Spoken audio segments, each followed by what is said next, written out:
Bonjour.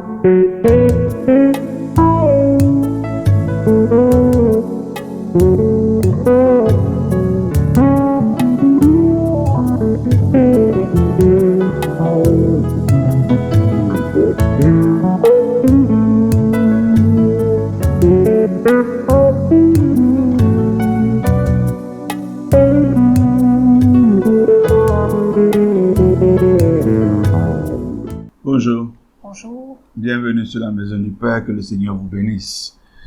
Nous sommes bien heureux de vous retrouver aujourd'hui et nous allons vous parler de la foi.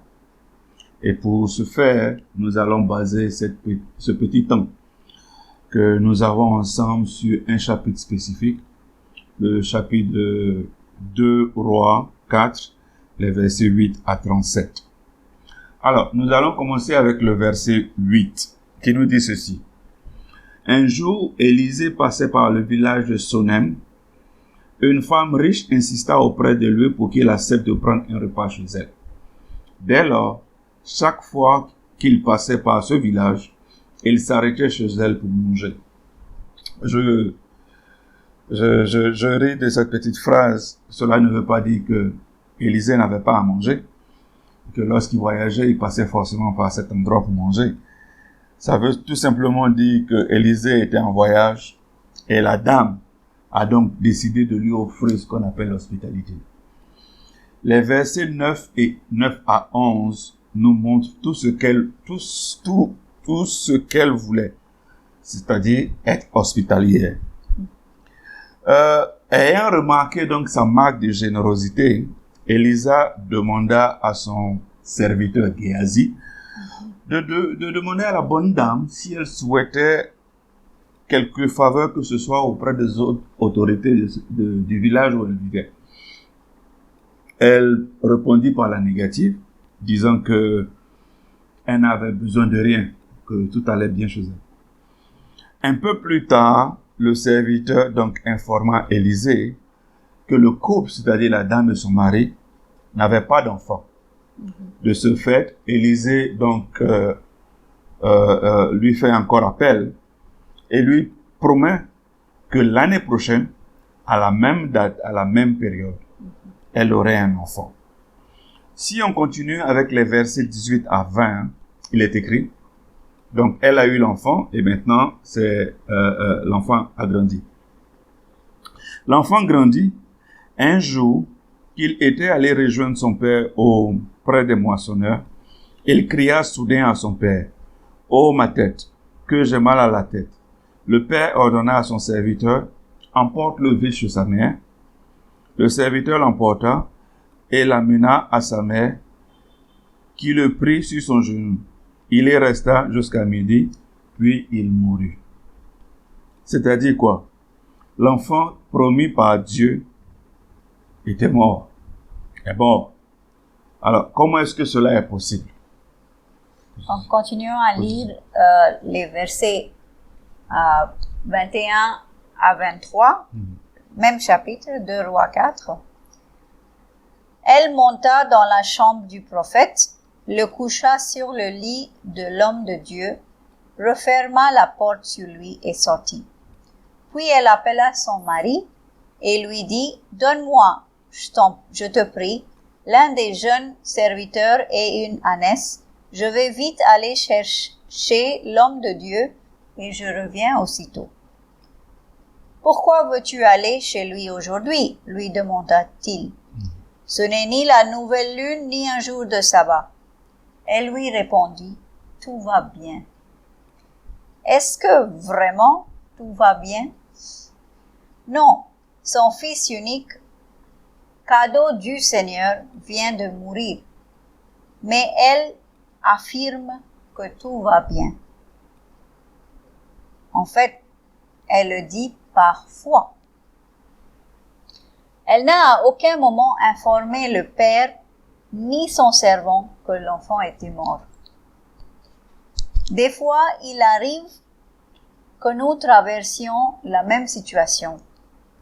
Alors, dans ce cas, ayons plutôt la foi en Dieu au lieu de faire face aux faits.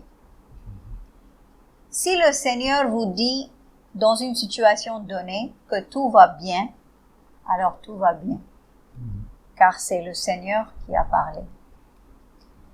Si on continue de lire, même chapitre, les versets 24 à 26, « Puis elle fit sceller l'ânesse et dit à son jeune serviteur, « Conduis-moi rapidement, ne m'arrête pas en cours de route sans que je te l'ordonne. » Elle voyagea ainsi et parvint jusqu'au mont Carmel, où habitait l'homme de Dieu.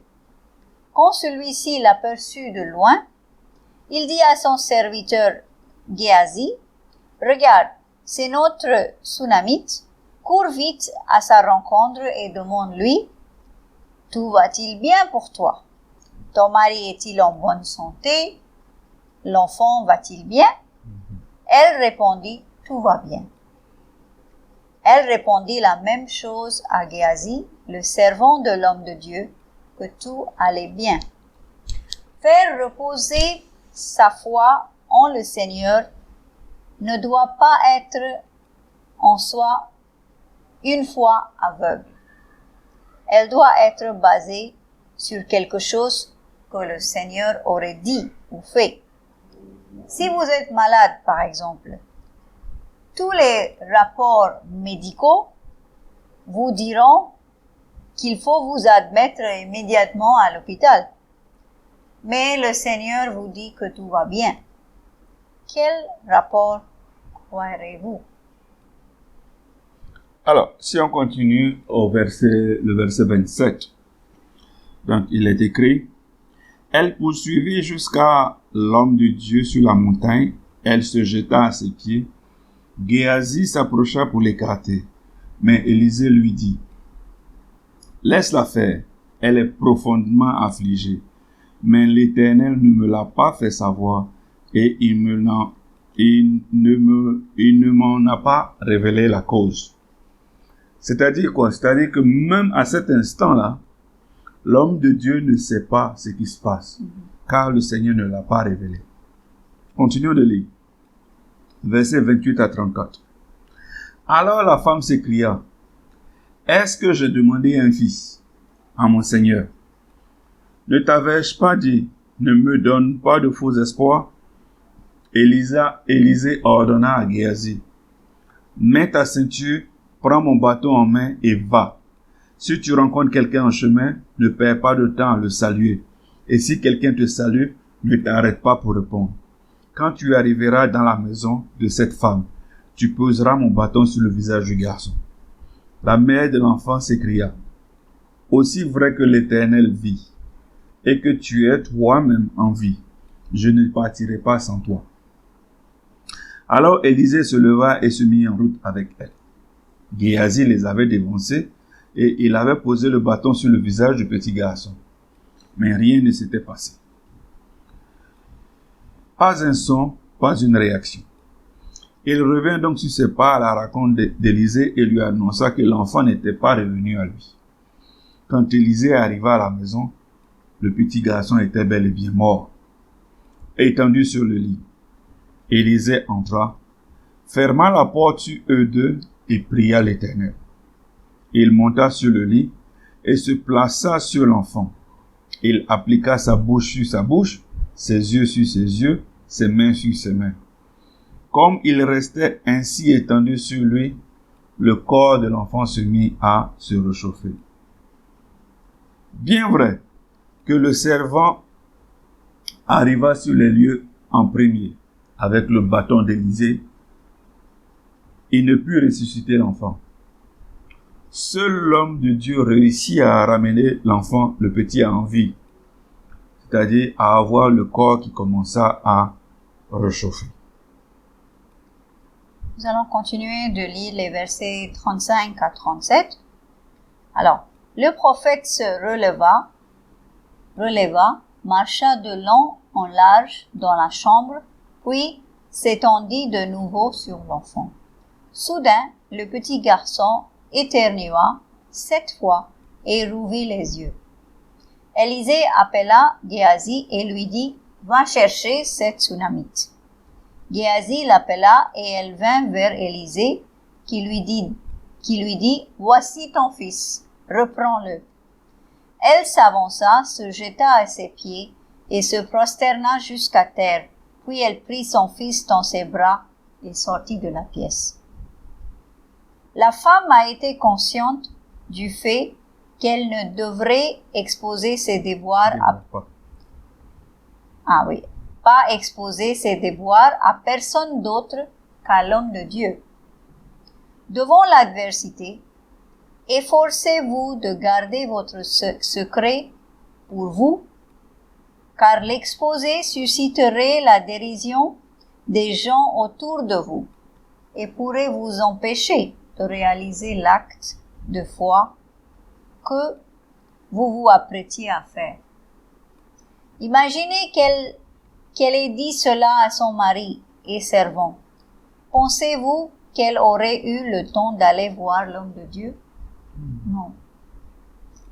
Lisons maintenant Luc chapitre 8, versets 52 à 56 nous dit ceci. Ce n'était partout que pleurs et lamentations. Jésus dit, ne pleurez pas, elle n'est pas morte, elle est seulement endormie. Les gens se moquaient de lui, car ils savaient qu'elle était morte. Alors Jésus prit la main de la fillette et dit d'une voix forte, mon enfant, lève-toi. Elle revint à la vie et se mit aussitôt debout. Alors Jésus ordonna de lui donner à manger. Les parents de la jeune fille étaient stupéfaits, mais Jésus leur recommanda de ne dire à personne ce qui s'était passé. Jésus ne permit point que l'incrédulité et la curiosité soient dans la même pièce que lui. C'est pour cette raison qu'il chassa tout le monde. On voit donc le même principe spirituel être appliqué par la dame qui se refuse à faire rentrer l'incrédulité et proclame que tout va bien. La Bible nous dit de garder notre cœur avec diligence, car du cœur provient tous nos problèmes. Lisons à présent 1 Corinthiens 2, les versets 10 à 16.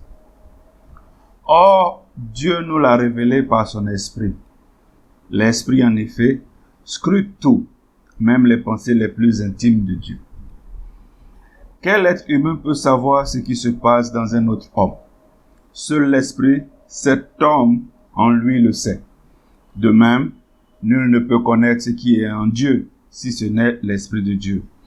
Or, nous avons reçu non pas l'Esprit du monde, mais l'Esprit même qui vient de Dieu, pour que nous comprenions tous les bienfaits de Dieu, tous les bienfaits que Dieu nous a accordés par grâce. Et nous en parlons, non pas avec les thèmes qu'enseigne la sagesse humaine, mais avec ceux qu'enseigne l'Esprit. Ainsi, nous exposons les réalités spirituelles dans des thèmes inspirés par l'Esprit. Mais l'homme sans Dieu ne reçoit pas ce qui vient de l'Esprit de Dieu.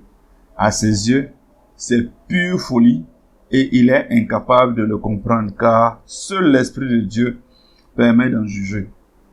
Celui qui a cet esprit peut lui juger de tout sans que personne ne puisse juger, car il est écrit. Qui donc connaît la pensée du Seigneur et qui pourrait l'instruire? Mais nous avons la pensée de Christ. Nul ne peut comparer des pommes avec des oranges. Comparer bien vrai que les deux soient des fruits, on ne peut pas les comparer. Les choses spirituelles se doivent d'être comparées avec des choses spirituelles, les choses de l'esprit, et les choses naturelles avec les choses naturelles. Les choses spirituelles sont une pure folie pour l'homme qui est naturel. L'homme qui est naturel ne comprendra jamais ce qui est spirituel. Il n'arrivera jamais donc à comprendre. Lorsque vous bougez dans le spirituel, vous pouvez demander à Dieu ce que vous voulez et cela sera fait, si c'est sa volonté. Quand nous lisons Proverbe 9, les versets 9 à 10, il est dit, oui, Donne des conseils aux sages, et il sera plus sage encore.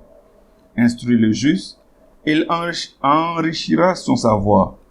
La sagesse commence par la crainte de l'Éternel, et la science des saints, c'est le discernement. Dieu nous instruira, mais ce sera des instructions spirituelles. Ceux qui sont guidés par l'Esprit sont ceux-là même qui sont appelés les enfants de Dieu, d'après la Bible. Il y a donc beaucoup de choses pour lesquelles il nous faut être guidés par l'Esprit afin de pouvoir les exécuter. Jésus fit tout ce qu'il a fait sur terre, guidé en étant guidé par l'Esprit Saint, et non pas parce qu'il était Dieu ou il était Seigneur. La sagesse, comme le dit le verset, commence par la crainte de l'Éternel. Alors, soyons corrects avec l'Éternel. La science des saints nous conduit, d'après encore le verset, au discernement. Bon dimanche à tous et à la semaine prochaine. Au revoir. Au revoir.